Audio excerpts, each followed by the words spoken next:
Bismillahirrahmanirrahim.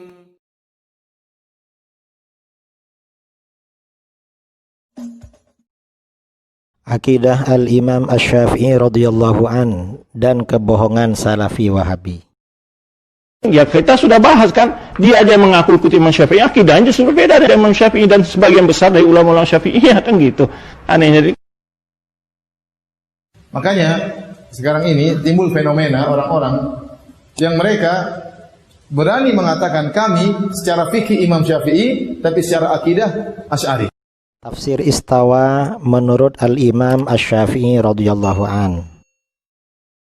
Di dalam kitab At-Tafsir Al-Basit karangan Al-Imam Abil Hasan Ali bin Ahmad bin Muhammad Al-Wahidi, seorang ahli tafsir yang wafat pada tahun 468 Hijriah, Al-Imam Asy-Syafi'i disebutkan termasuk ulama yang menafsirkan istawa dengan metode tafwid. Imam Al-Wahidi berkata, wa ammatus salaf a'radu 'anil kalami fi hadhil ayati wa nadhairiha. Wa dzalika tariqatu Malikin wasy-Syafi'i wal Auza'i watsawri rahimahumullah.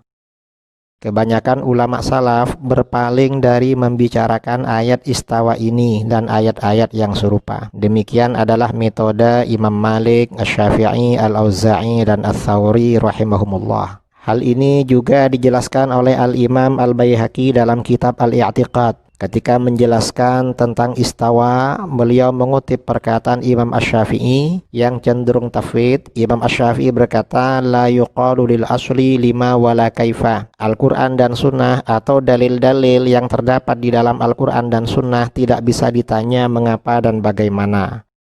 Penjelasan serupa juga di dalam kitab beliau Imam Al-Baihaqi Al-Asma' was Sifat. Ketika menjelaskan tentang istawa, beliau menjelaskan bahwa tafwid, pendekatan tafwid adalah mazhab Imam Syafi'i dan Ahmad bin Hanbal radhiyallahu anhuma. Sementara ada pula ulama salaf yang melakukan takwil terhadap istawa. Imam Al-Wahidi berkata, qauluhu ta'ala alal arsy istawa, qala katsirun min ahli ta'wil istawa ma'nahu istawla. Banyak ahli takwil yang berkata istawa artinya istawla, menguasai. Kemudian Imam Al-Wahidi juga meriwayatkan dari salah seorang ulama salaf, wa akhbarani al-Arudi 'anil Azhari 'anil Munziri qala su'ila Ahmad bin Yahya an qaulillahi ta'ala ar-Rahmanu 'alal 'arsy istawa faqal. Imam Ahmad bin Yahya ditanya tentang firman Allah Ta'ala ar-Rahmanu 'alal 'arsy istawa. Beliau berkata, al-istiwa al-iqbalu 'ala syai'. Ahmad bin Yahya Sa'lab berkata, istiwa adalah menghadap pada sesuatu. Nah, siapa Imam Ahmad bin Yahya Sa'lab ini?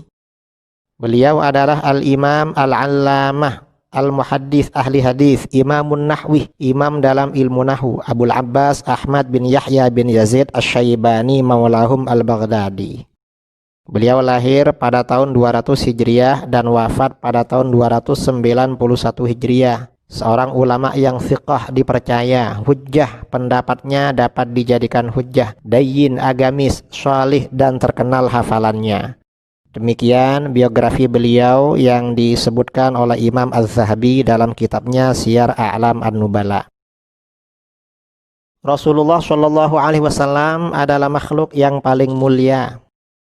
Allah Subhanahu wa Ta'ala menciptakan semua makhluknya atas dasar tafadul. Sebagian lebih utama dan lebih unggul daripada yang lain. Berbicara makhluk Allah yang paling mulia dan paling utama, Ahlus Sunnah wal Jamaah meyakini bahwa Rasulullah Shallallahu Alaihi Wasallam adalah makhluk yang paling utama dan paling mulia. Hal ini berbeda dengan pandangan Salafi Wahabi sekarang ini yang tidak meyakini bahwa Rasulullah Shallallahu Alaihi Wasallam adalah makhluk yang paling utama dan paling mulia. Menurut Salafi Wahabi, Rasulullah Shallallahu Alaihi Wasallam adalah Rasul yang paling utama, Rasul saja, bukan makhluk paling utama. Demikian dijelaskan oleh Al-Albani dan Ibnu Utsaimin, dua tokoh Salafi Wahabi modern. Dalam hal ini Al-Imam Asy-Syafi'i radhiyallahu an menjelaskan akidah Ahlus Sunnah wal Jamaah sejak generasi salaf bahwa Rasulullah Shallallahu Alaihi Wasallam adalah makhluk yang paling utama dan paling mulia. Dalam kitab Ar-Risalah karangan beliau dalam usul fikih, beliau berkata, fakana khiratuhul mustafa li wahyihi al-muntakhabu li risalatihi al-mufaddalu ala jami'i khalqihi bi fathi rahmatihi wa khatmi nubuwatihi wa a'ammu ma ursila bihi mursalun qablah al-marfu' dzikruhu ma'a dzikrihi fil ula wa syafi'ul musyaffa fil ukhra afdalu khalqihi nafsan. Itu akidah al-Imam Asy-Syafi'i radhiyallahu an menjelaskan bahwa Rasulullah shallallahu alaihi wasallam adalah makhluk yang paling mulia dan paling utama. Imam Al-Baihaqi dalam kitab Manaqibus Syafi'i juz 1 juga mengutip riwayat dari beliau, babu ma yu'tharu anhu fi tafdilin nabi shallallahu alaihi wasallam ala jami'il khalqi wa itsbati syafa'ati lahu. Bab ini menjelaskan apa yang dikutip dari Imam Asy-Syafi'i bahwa Nabi SAW lebih utama dari seluruh makhluk. Demikian ini berbeda dengan pandangan Wahabi modern yang tidak menganggap Rasulullah SAW sebagai makhluk paling utama dan makhluk paling mulia. Al-Imam Asy-Syafi'i radhiyallahu an mengagungkan makam Nabi SAW.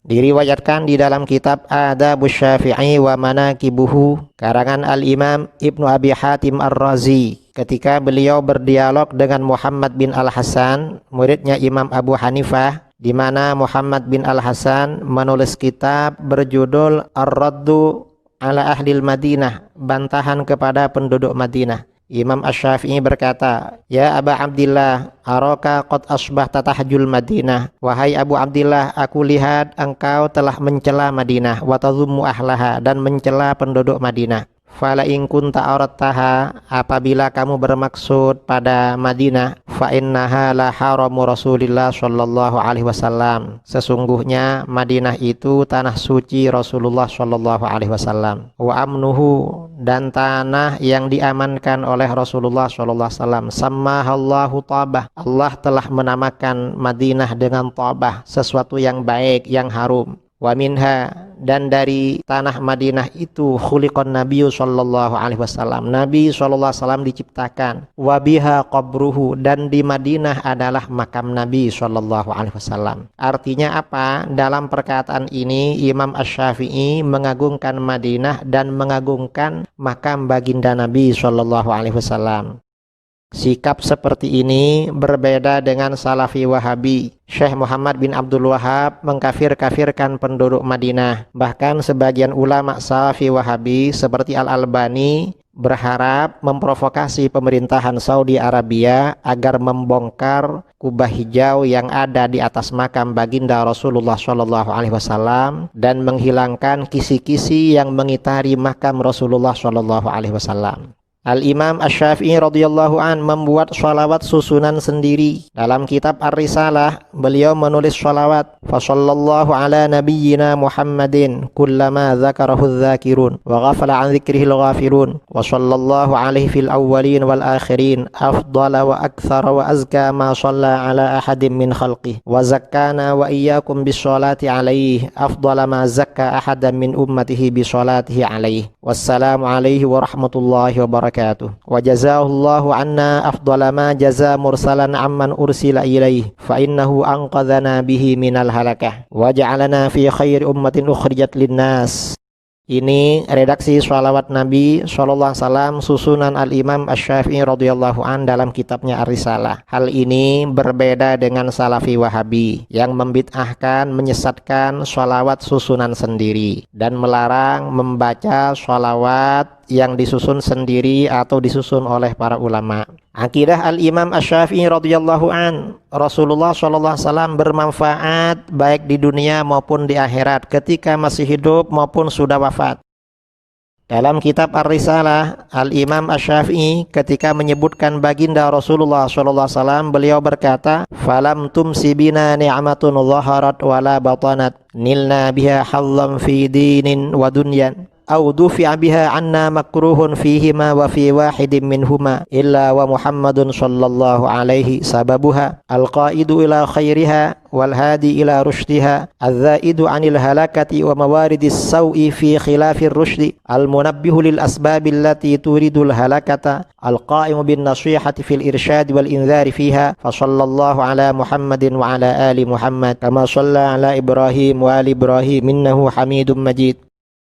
Al-Imam Asy-Syafi'i radhiyallahu an berkata, tidak ada kenikmatan yang kita peroleh zahir maupun batin yang dengannya kita memperoleh bagian dalam agama atau dunia, atau sesuatu yang dibenci tertolak dari kita dalam agama dan dunia, dan atau salah satunya kecuali baginda Muhammad sallallahu alaihi wasallam adalah sebab kenikmatan itu, yang menuntun pada kebaikannya, yang menunjukkan kebenarannya, yang melindungi dari kebinasaan dan jalan-jalan keburukan dalam menyelisihi kebenaran, yang mengingatkan sebab-sebab yang mengantarkan pada kebinasaan, dan yang berperan dalam menasehati, menunjukkan dan menyampaikan peringatan. Nah, ini artinya apa? Al-Imam Asy-Syafi'i radhiyallahu an menyampaikan Rasulullah shallallahu alaihi wasallam sampai sekarang masih bermanfaat. Ini berbeda dengan Salafi Wahabi yang menganggap Rasulullah Shallallahu Alaihi Wasallam tidak berguna, bertawassul dengan zat beliau tidak ada gunanya karena sudah tidak bermanfaat.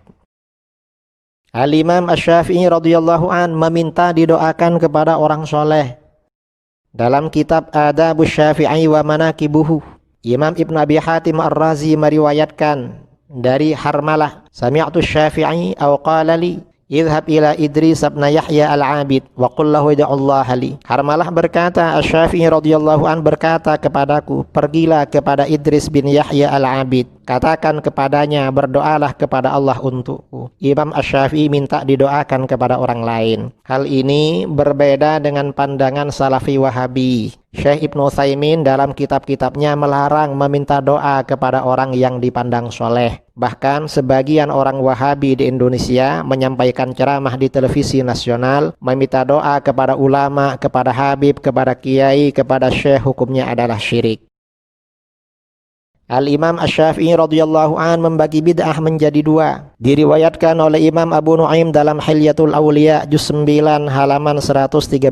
Imam Asy-Syafi'i berkata, al-bid'atu bid'atan, bid'atun mahmudah wa bid'atun madhmumah. Fama wafaqas sunnah fahuwa mahmud, wa ma khalafas sunnah fahuwa madhmum. Wahtajja biqali Umar bin Al-Khattab fi qiyami Ramadan, ni'matil bid'atu hiya. Bid'ah terbagi dua, ada bid'ah mahmudah terpuji yaitu bid'ah yang sesuai dengan sunnah, dan bid'ah mazmumah tercela yaitu bid'ah yang menyalahi sunnah. Beliau berhujjah dengan perkataan Umar bin Al-Khattab radhiyallahu an tentang qiyam Ramadan, salat tarawih. Sebaik-baik bid'ah adalah ini, salat tarawih.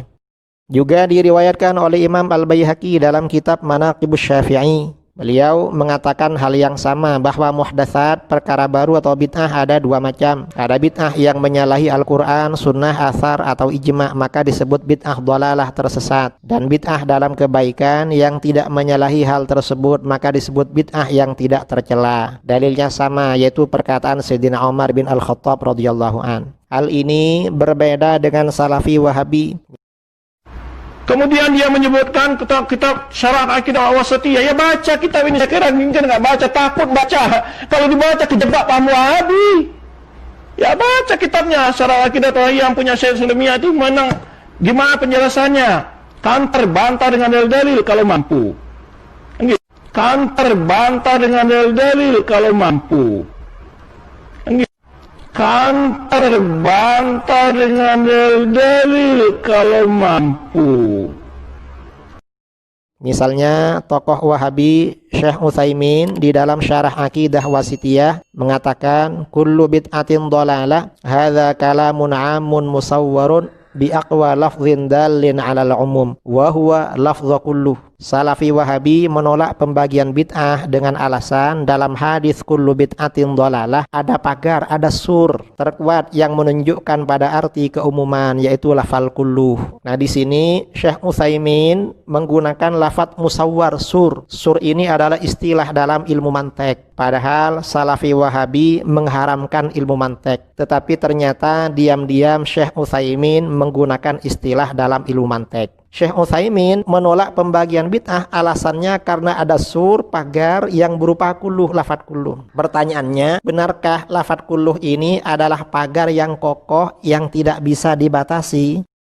Ternyata Syekh Utsaimin tidak konsisten. Mengapa? Dalam kitab yang sama, Syarah Aqidah Wasithiyah, juz 1 halaman 430, Syekh Utsaimin ketika membantah pendapat Mu'tazilah yang mengatakan Al-Quran itu makhluk, lalu berdalil dengan ayat Allahu khaliqu kulli syai', Allah pencipta segala sesuatu. Kata Mu'tazilah berarti Al-Quran itu makhluk, karena Quran sesuatu. Syekh Utsaimin membantah pendapat tersebut dengan mengatakan ats-tsani anna mithla hadza ta'bir kulli syai' amun qad yuradu bihil khas mithlu qaulihi ta'ala am malikati saba wa utiyat min kulli syai'. Redaksi kulli syai' yang ada kullunya ini lafadz yang umum general, tetapi kadang yang dimaksudkan adalah sesuatu yang terbatas, bukan sesuatu yang umum. Ini seperti dalam firman Allah tentang Ratu Saba, wa utiyat min kulli syai', Ratu Saba dikaruniakan segala sesuatu. Wa qad kharaja syai'un katsir lam yadkhul fi milkiha minhu syai' mithlu mulki Sulaiman. Dan telah banyak sesuatu yang keluar tidak masuk dalam miliknya Ratu Saba seperti kerajaan Sulaiman. Artinya apa? Salafi Wahabi tidak konsisten dan mengatakan bahwa redaksi yang terdapat lafal kullu terkadang bermakna umum tapi maksudnya sesuatu yang terbatas. Nah, ini artinya apa? Syekh Utsaimin ketika membahas kullu bid'atin dhalalah itu tidak mengikuti kaidah yang baku. Syekh Utsaimin seperti orang-orang Salafi Wahabi lainnya dalam memahami Al-Quran dan Sunnah itu cenderung mengikuti hawa nafsu. Ketika kaidah itu menguntungkan maka digunakan, tetapi kaidah itu tidak menguntungkan maka menjadi kura-kura dalam perahu, artinya pura-pura tidak tahu. Wallahu a'lam.